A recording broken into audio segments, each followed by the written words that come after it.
Olá pessoal, vamos para mais uma videoaula de matemática. Nosso tema de hoje será regra de 3 simples. Só que antes de a gente iniciar a nossa aula, já deixa o seu like e se você ainda não é inscrito no nosso canal, já se inscreve para dar aquela força pra gente, tá joia? Pessoal, a gente às vezes fica com dúvida em algumas questões de regra de 3, não é? A gente fica confuso na relação. O que é uma regra de 3? Então a gente fica com algumas perguntas na cabeça. Primeiro detalhe, uma regra de 3 é uma relação entre duas grandezas. Então a gente vai fazer uma comparação entre duas grandezas. Aí a gente pergunta, mas o que é uma grandeza?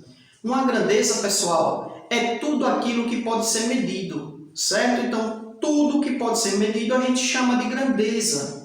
E qual é o passo a passo que a gente deve seguir para resolver uma regrinha de 3? Simples. Aqui está o nosso passo a passo. Ó. Se a gente seguir sempre esse roteirinho aqui, a gente jamais vai errar uma questão de regra de 3 simples, certo? Então vamos lá, acompanha aqui comigo. Ó. Primeiro passo, montar uma tabela com todas as grandezas. Então a gente vai lá, lê o enunciado com calma, tá? Com muito carinho. Retira todos os dados e monta uma tabelinha, certo? Aí a gente vai para o segundo passo, que é verificar a relação de proporcionalidade.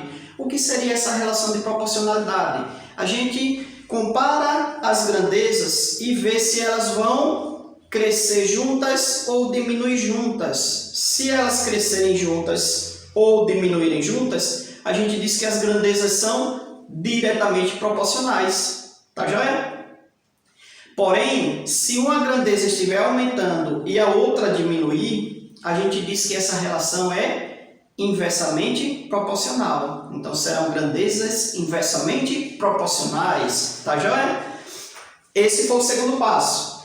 Aí a gente passa para o próximo, que é o terceiro. O terceiro passo, pessoal, ele fala, ó, caso sejam inversamente proporcionais, caso essas grandezas sejam inversamente proporcionais, a gente vai pegar uma das grandezas e trocar os valores de posição, tornando essas grandezas diretamente proporcionais. Tá joia? Então, quando a gente troca os valores de lugar, aí a gente consegue fazer o nosso cálculo tranquilamente.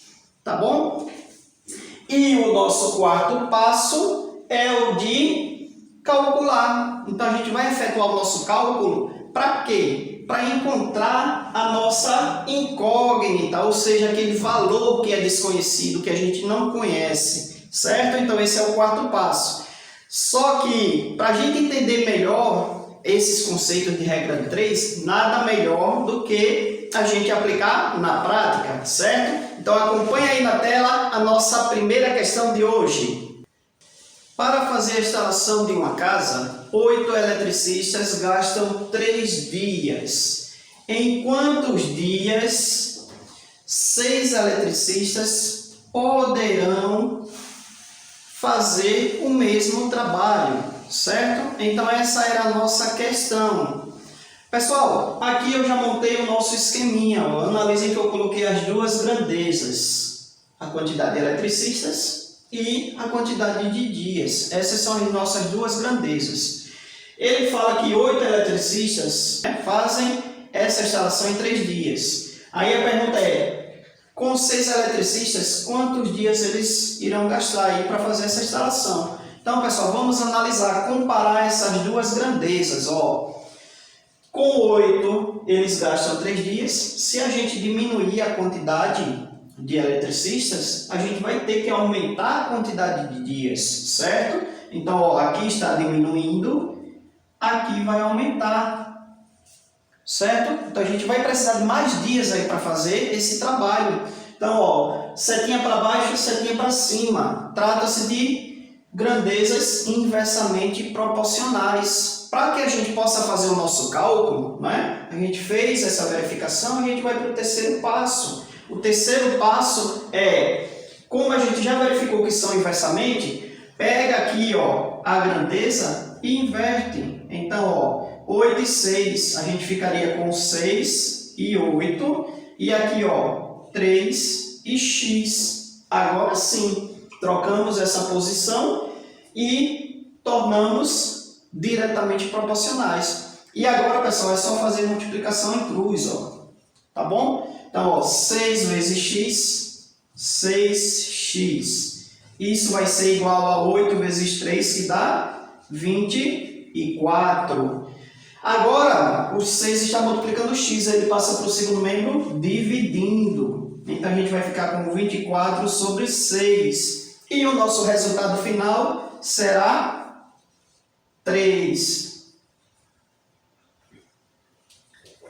E o nosso resultado final aqui será 4 dias.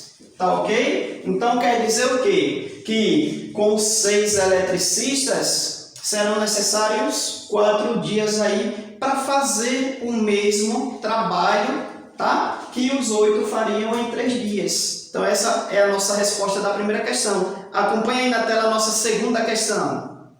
Ela fala para a gente o seguinte: um determinado veículo consome 2 litros de combustível para percorrer 17 quilômetros. Mantido sempre esse mesmo desempenho, o número de litros necessários para percorrer 221 quilômetros é... Então, pessoal, aqui eu já montei a nossa tabela, que é o nosso primeiro passo, certo?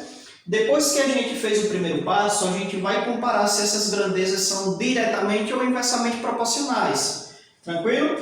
Então, vamos lá. Ó, se com 2 litros ele percorre 17 quilômetros, olha aqui, ó, aumentou a distância, tá bom? Aumentou a distância. Se aumentou a distância, vai aumentar a quantidade de litros, certo? Então, as duas vão aumentar juntas. Nesse caso aqui, ó, para baixo e para baixo, indicando que elas estão no mesmo sentido, na mesma relação, aumentam juntas aí no caso, tá bom? Então, diretamente proporcionais. Então, a gente não precisa mexer em nada. Vamos direto para o cálculo, ó.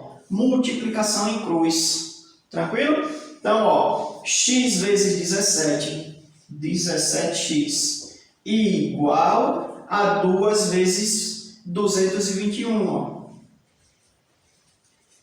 A gente vai ficar com 17x igual a 442, que é a multiplicação aqui, ó, 2 vezes 221, 442. E agora só é passar o 17 para o segundo membro dividindo. A gente fica com 442 dividido por 17. Pessoal, 442 dividido por 17 é 26, ou seja, para percorrer 221 quilômetros, ele precisará de 26 litros. Tranquilo? Então essa é a resposta aí da nossa segunda questão. Analisando aqui as alternativas, ó, teremos a letra B como resultado final. Tranquilo? Então, eu espero que vocês tenham gostado. Já deixa o seu like aí. Se você ainda não é inscrito no nosso canal, já se inscreve, tá bom? Tchau, tchau. Fiquem com Deus e até a próxima.